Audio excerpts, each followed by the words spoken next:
اللهم إني أسألك فيه ما يرضيك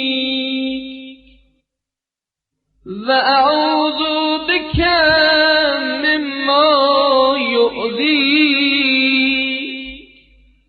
وأسألك التوفيق فيه لأن أطيعك ولا يا جواد السائلين.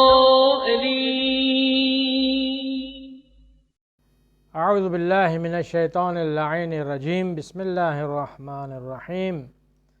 الحمد لأہلہ والصلاة علی اہلہا. ماہ مبارک رمضان کے 24ویں دن کی دعا. بسم اللہ الرحمن الرحیم. اللہم انی اسألک فیہ ما یرضیک وأعوذ بک مما یؤذیک وأسألک التوفیق فیہ لأن اطیعک ولا اعصیک یا جواد السائلین. ماہ مبارک رمضان کے 24ویں دن کی دعا.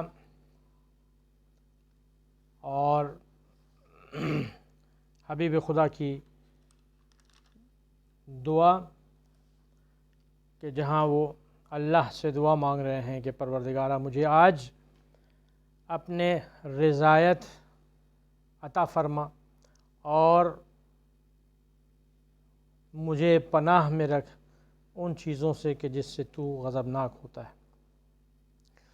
آج بھی اسی طریقے سے جس طریقے سے پہلے بھی یہ دعا مختلف عناوین سے گزر چکی ہے کہ اللہ کی جو رضایت ہے اور اللہ کا جو غضب ہے یہ اصل جو ہے مومن کا یہ مطمع نظر ہونا چاہیے کہ انسان شیطان سے بچ کر اللہ کی پناہ میں آئے اور اللہ کی اطاعت کرے.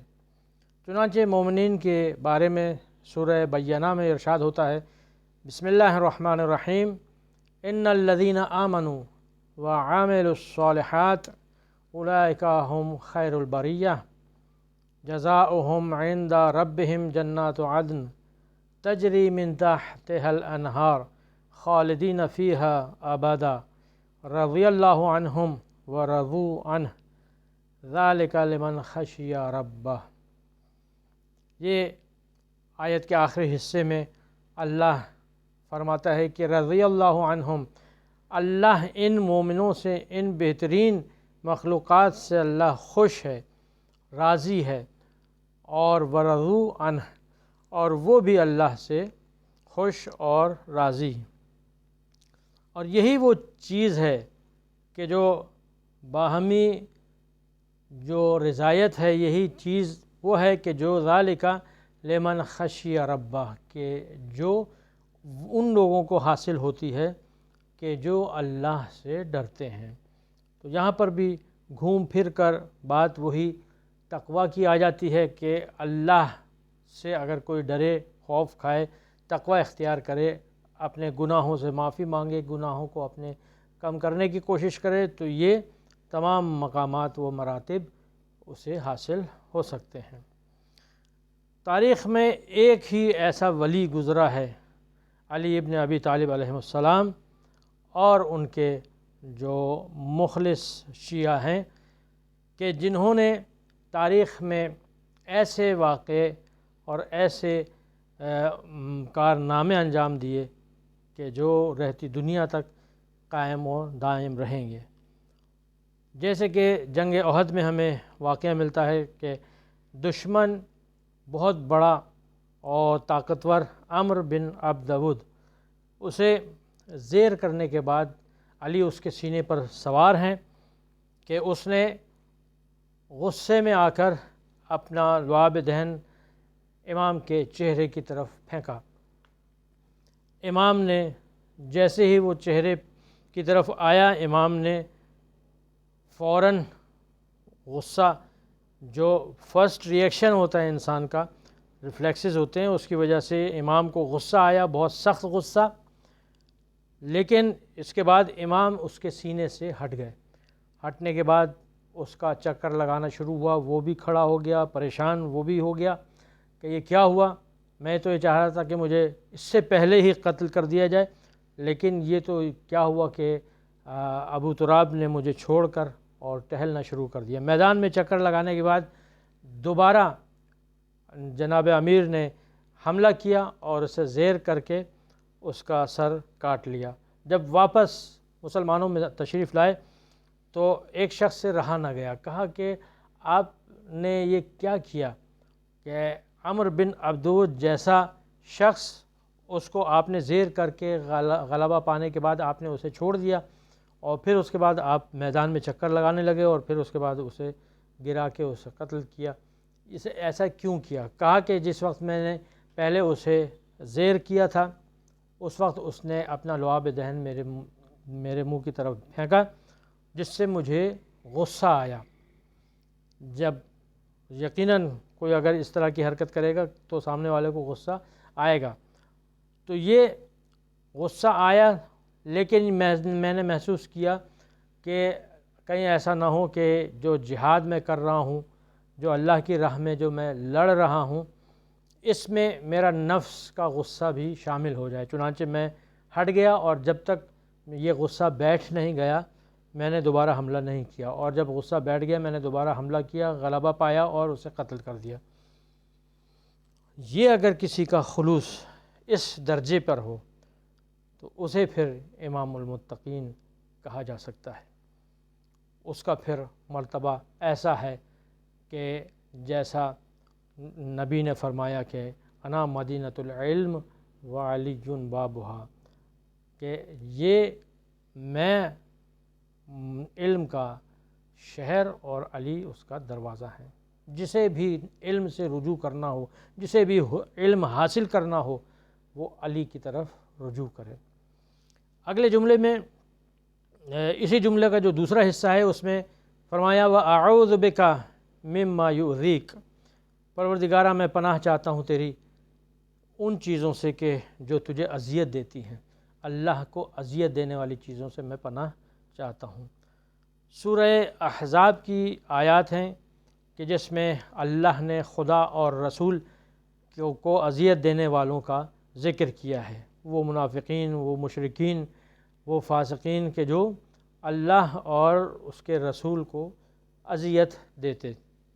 فرمایا کہ ان الذین، بسم اللہ الرحمن الرحیم، ان الذین یؤذون اللہ ورسولہ لعنہم اللہ فی الدنیا والآخرہ، کہ وہ لوگ کہ جو اللہ اور رسول کو اذیت دیتے ہیں ان پر اللہ دنیا اور آخرت میں لعنت بھیجتا ہے.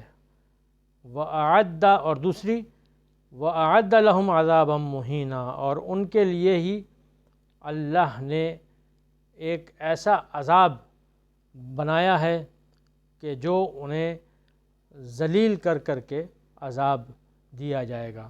یعنی یہ جو عذاب کا طریقہ ہے یہ عام عذاب سے مختلف ہے. ایک عذاب ہے جو سادہ عذاب ہے، لیکن یہ عذاب وہ ہے کہ جو اہانت کر کے، جو ذلیل کر کے دیا جاتا ہے. اس کے بعد جو اگلا جملہ ہے اس میں اللہ کے رسول فرما رہے ہیں کہ وَأَسْأَلُكَ التَّوْفِيقَ فِيهِ لِأَنْ أُطِيعَكَ وَلَا أَعْصِيكَ، کہ میں چاہتا ہوں پروردگار تجھ سے کہ تو مجھے ایسی توفیق عطا کر کہ میں تیری اطاعت کر سکوں اور تیرے گناہ سے، تیری سرکشی سے اپنے آپ کو بچاؤں.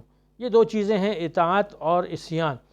یہ دو ایسی چیزیں ہیں کہ جس کے اوپر اللہ کو بہت زیادہ مان ہے.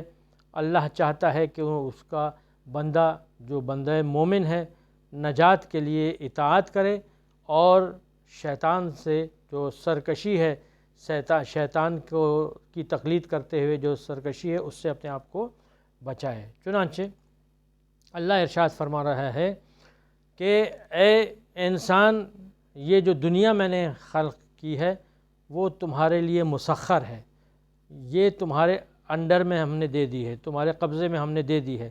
سخر لکم ما فی السماوات و ما فی الارض جمیعا منہ، سورہ جاسیہ کی 13ویں آیت کا حصہ ہے کہ ہم نے تمہیں زمین اور آسمان میں جو کچھ ہے سب تمہیں عطا کر دیا ہے، سب پر تمہیں اختیار دے دیا ہے، لیکن اس چیز کا خیال کرنا تمہیں اے انسان، تجھے میں نے اپنے لیے پیدا کیا ہے، اپنے لیے خلق کیا ہے۔ تو اگر تو اپنا کمال چاہتا ہے، تو اپنی زندگی میں معراج چاہتا ہے، تو تجھے چاہیے کہ میری اطاعت کرے اور میری بندگی فرما برداری کرے۔ چنانچہ اسلام میں تمام وظائف جو ذمہ داریاں ہیں انسان کی، وہ سب بیان کی گئی ہیں۔ جو ان تمام چیزوں کو بجا لائے گا وہ عزیز بھی ہوگا اور شریف بھی ہوگا، اور اگر کسی نے عصیان کیا، نہ وہ عزیز ہوگا، عزت نہ اسے عزت ملے گی اور نہ اسے شرافت نصیب ہوگی۔ چنانچہ اللہ ایک اور آیت میں قرآن کریم میں ارشاد فرما رہا ہے کہ اطیعوا اللہ و اطیعوا الرسول و اولی الامر منکم، کہ اللہ کی اطاعت کرو، رسول کی اطاعت کرو اور اولی الامر کی اطاعت کرو۔ یہ 3 اطاعتیں اللہ نے بتلائی ہیں کہ جو ان 3 اطاعتوں کو کرے اس کے لیے اللہ سے توفیق مانگے۔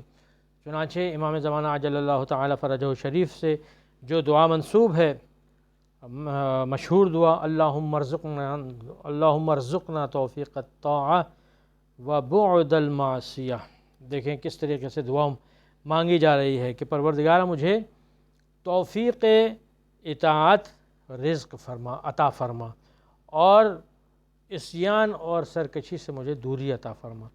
تو یہ وہ چیز ہے کہ جو تمام معصومین علیہ السلام اپنی زندگی میں اللہ سے مانگتے رہے، اس لیے کہ جب تک اللہ کی توفیق شامل حال ہوگی اس وقت تک انسان کی زندگی کی گاڑی چلتی رہے گی۔ چنانچہ رسول خدا صلی اللہ علیہ وآلہ وسلم بار بار اپنی زندگی میں یہ فرماتے تھے، الہی لا تکلنی الی نفسی طرفۃ عین ابدا، پروردگار مجھے میرے نفس پر، میرے اوپر مجھے کبھی اکیلا نہ چھوڑنا، میں چاہتا ہوں کہ تو ہمیشہ میرا سرپرست رہے اور ہمیشہ میں تیرے ساتھ رہوں۔ تو اس طریقے سے اطاعت جو ہے وہ انسان کے اطمینان کا سبب بنتی ہے، سکون قلب کا سبب بنتی ہے، اور اسی طریقے سے اگر کوئی سرکشی کرے، کوئی اللہ کا گناہ انجام دے، تو یہ موجب خشم و غضب بنتی ہے، اللہ کا غضب اس پہ آتا ہے، اللہ اس سے ناراض ہوتا ہے۔ حضرت علی بن ابی طالب فرماتے ہیں کہ عباد اللہ من یطیع اللہ یأمن و یستبشر ومن یعصہ یخب ولا یسلم، فرماتے ہیں کہ اے بندگان خدا، جو اللہ کی اطاعت کرے گا یأمن، وہ مامون رہے گا، محفوظ رہے گا، و یستبشر، اور اسے بشارت دی جا رہی ہے، اسے مبارکباد دی جا رہی ہے، اسے خوشخبری دی جا رہی ہے، ومن یعصہ، اور جو اللہ کی عصیان کرے گا، اللہ کا گناہ کرے گا، اللہ سے سرکشی کرے گا، یخب ولا یسلم، اور تو وہ نہ سالم رہے گا اور نہ اسے اللہ سے امید لگانی چاہیے۔ تو ہمیں چاہیے کہ اپنی زندگی میں ہم اللہ سے توفیق مانگیں کہ اللہ ہمیں توفیق بندگی عطا فرمائے، آمین۔ وآخر دعوانا ان الحمد للہ رب العالمین۔